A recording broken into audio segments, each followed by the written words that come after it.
Pompliano, a really big blockchain Bitcoin guy. He wrote this little piece the other day, and I retweeted. He wrote here, airlines have officially fleeced the government twice in the airline bailout. And again, it says here, to investors, the airline industry was bailed out to the tune of approximately $50 billion by the federal government. The goal of this money was to help companies retain workers and prevent even greater levels of unemployment. As you'd expect, the federal relief came with specific rules that each company had to follow in order to be eligible for the funds. We are now only a few weeks since the stimulus package was passed, and we are already seeing the nefarious, unethical behavior of corporate America. Let's use United Airlines as an example here. United received approximately $5 billion in the bailout, and they are applying for even more under the CARES Act. The $5 billion is structured as a $3.5 billion grant and $1.5 billion loan. Yes, you read that right. United Airlines was given $3.5 billion of taxpayer money in exchange for nothing. Zilch. They just got a handout from the government to the tune of $3.5 billion. One of the stipulations for this money is that the company must agree to continue employing their workers, while also refraining from lower salaries or hourly wages. Makes sense, right? Right. But of course, United Airlines and their lawyers got out their magnifying glasses to find the loopholes. Nowhere in the rules does it say that United is prevented from cutting the hours of their workers. So this is exactly what they've decided to do. United Airlines is cutting 25% of the hours for 15,000 employees. They will go from working 40 hours a week to only 30 hours a week. This loophole allows the company to decrease the income of each worker by 25% without violating the rules of that federal bailout. This was obviously not the point of the bailout. As you can see, some legislators are pissed that the companies have found a loophole in the law and are exploiting it. But who should be blamed here? Should the company be the bad guy for finding the loophole, or should the lawmakers be reprimanded for writing a law that didn't account for the type of behavior? The blame is probably not exclusive to either group, but rather shows the complexity of the situation, along with the incentive for bad behavior during a time of economic stress. He finishes it down here by saying, basically what he says here is, right here, at the end of the day, we are now seeing the downside to bailing out corporations. A bailout is really the government trying to prevent a natural market correction. If they didn't intervene, United Airlines would have filed for bankruptcy protection and the asset's equity would have been bought by new ownership. That transition would hopefully land the company in better hands that would be better prepared for the future. This is the risk that equity holders take. By not allowing this natural market function to occur, though, the government is changing the risk-reward framework for equity owners and actually incentivizing bad behavior. He also mentions, there's a couple paragraphs more, but he briefly goes into the part of, right here, he says, now the airlines have the money and they're cutting hours. This means the government got fleeced twice. They gave up our taxpayer dollars with no upside and still didn't get the ultimate objective accomplished of preventing loss of income for workers. And remember, this is only one company. United Airlines will likely walk away with $3.5 billion grant and $6 billion in loans from the CARES Act when this is all said and done. Nearly $10 billion in taxpayer money for one company that mismanaged their balance sheet previously and was unprepared to run the business for even 60 days with a significant loss of revenue. Why are we handing bad capital allocators more money will never make sense to me. But this is what happens when the government, a historically bad capital allocator themselves, begins to intervene in the markets. And is that kind of reminiscent of 2008? Yes, it is. And again, it's like, it's back to the truth part. Just tell us the truth. Just stop already with all this nonsense. The government should not be picking winners and losers, and we hear that frequently. But Right. they do. They involve themselves in businesses. Yeah. And waste our money. And the PPP, I understand there are people that are hurting, there are people out of work, but the reality of it is you have to, I'm kind of a numbers kind of guy. Yeah. I want to know how much it costs per person, per family for these bailouts. And this is part of what that $2.2 trillion or 4 to 6. I mean, I don't know how many trillion they're gonna before it's all said and done. But it wasn't. To me, it would have been better off you just give every person $10,000. Let's see. I think we've done this, but what is 6 trillion divided by 330 million? It's about 18,181.8181. Bob, for every man, child, and what do they say? Every single living, breathing body, every warm body in America, $18,000.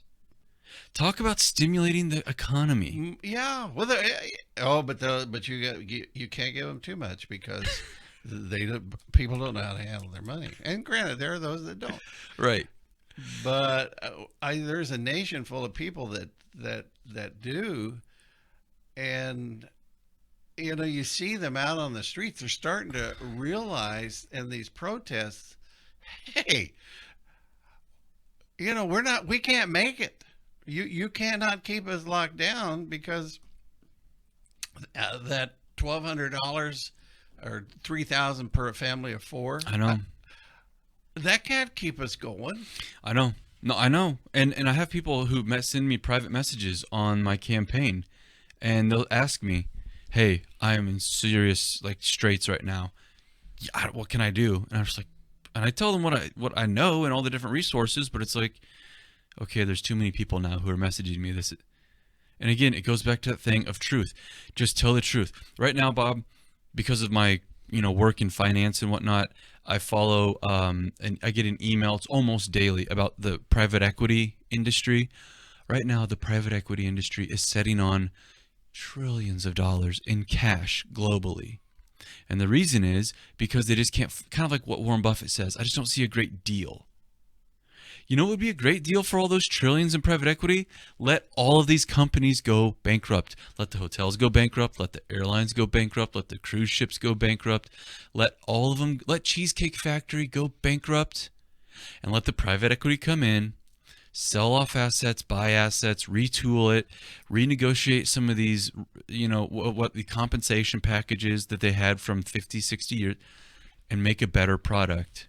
But it's worked in the past. So why doesn't it work now? We're in a brave new world. That's why. Well, we're in a world where there is a utopian concept that everybody's gonna have everything equal. And here's the other thing I don't get, Bob. We have 435 House of Representatives and another 100 senators. So 535, and I think there's 32 more for DC maybe or so. So 530 some people. Why is no one shot? Josh Hawley is the only person I see. It's like Josh Hawley, Rand Paul, Dan Crenshaw. I see a handful. Thomas Massey. Yeah. And Tom Cotton. Yeah, where's Emmanuel Cleaver? What is Emmanuel Cleaver doing? What's Roy Blunt doing? What is Senator Roy Blunt doing? I haven't heard him protest any of this. I haven't heard Emmanuel Cleaver make a sing. The only thing Emmanuel Cleaver did for all of this, the only thing Emmanuel Cleaver has done to lift his finger on all of this is say, well, I want to make sure that we're getting equal opportunity. We need to have diversity studies on who's getting this money. Really? Diversity studies to who's getting this money? That's the best you could come up with right now? I did hear a positive on Mr. Cleaver, and that was that he helped gain the money for the new sheriff's department. Okay. But that's about it. And I don't know if the man's genuine or not. I don't know him personally. Yeah. I do see that, when they came out and they just applauded this midnight basketball program here a few years ago that was going to eliminate crime and yeah. I don't know if they still have it. I don't think it actually ever got off the ground, did it? I don't know. I'm not sure either. I thought it did, but nevertheless,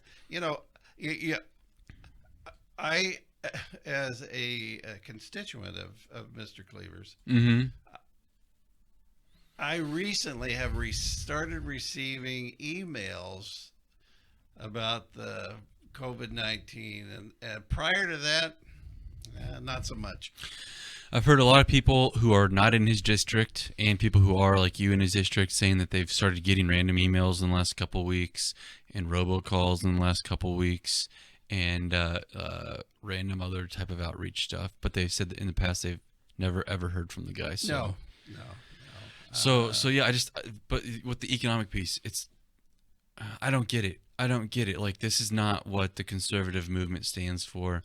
So where is the rest of the conservative movement out there trying to fight this? Why is no one in the conservative movement trying to fight this? We're just going along with it. And like, we know what's going to happen. We know exactly what's going to happen from this. There's a reason that gold year to date is outperforming the S&P 500. Up about 13%. Yeah. Like that. Yeah, which is unheard of. It's supposed to do that over the course of a few years. Did you see the tweet that Jim Rickards put out? No. Should I pull it up? When did he tweet it, though? It's been a day or so ago. Let me see if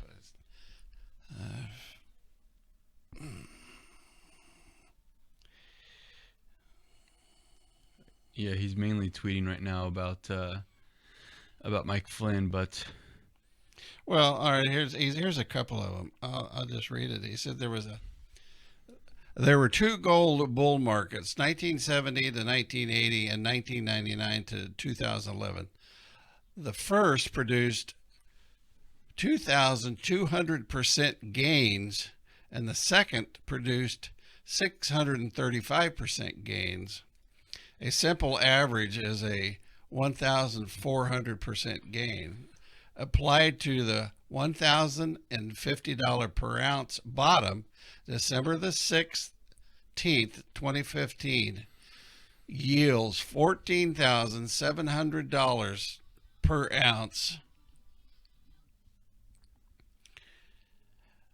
It's not rocket science, it's history.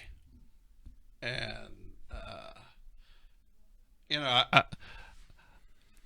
Jim Rickards is an economist. He's a guy that's worked with the Pentagon on financial terrorist scenarios. He's done a very, very, very, very big portfolio manager in the past. Right. Yeah, he's a very smart guy. So, did you see the article from Financial Times? Hedge funds bet on gold as refuge from unfettered currency printing. No. Who? Financial. I like Financial Times. I did not.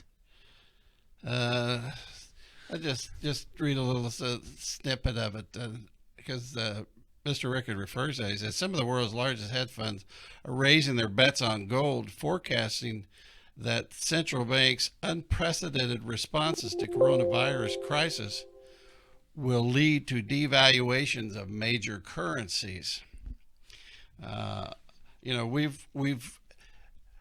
What I see that we have right now is we have that modern monetary theory, and we've talked about it before. In application, you just keep printing. The government never goes broke, but they don't deal with the value. Right. And the devalue of the dollar. I read something the other day. Just the other day, the euro is getting hammered. I heard that on the radio, down 85%. Yeah, over the course of like a year and a half or something. Yeah, it's equivalent to $1.09. So it's almost paired with the dollar, where in years past it's always been 20, 30, 40% more. Yeah. So these guys that are in these hedge funds are saying, hey, maybe we should look at gold because of all of the printing and the SDR, and this is not just here. This is throughout the world. And it's really frustrating because the things that Jim Rickards has been predicting for the last couple of years, they're not happening fast. They're happening very slowly, but he's been pretty darn, maybe not spot on to the single, date, time, event, price, but in the general correct direction, far more accurate than other people out there who are saying, especially like the Stephanie Kelton, the modern monetary theory types. Yeah, he doesn't buy into that stuff. He's got, my opinion, better understanding how those financial vehicles work. Yeah.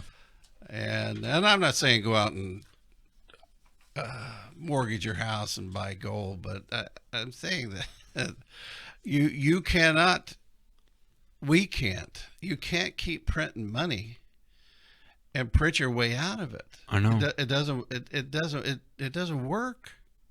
My name is Ryan Derks. I'm running for Missouri's 5th Congressional District, and I approve this message.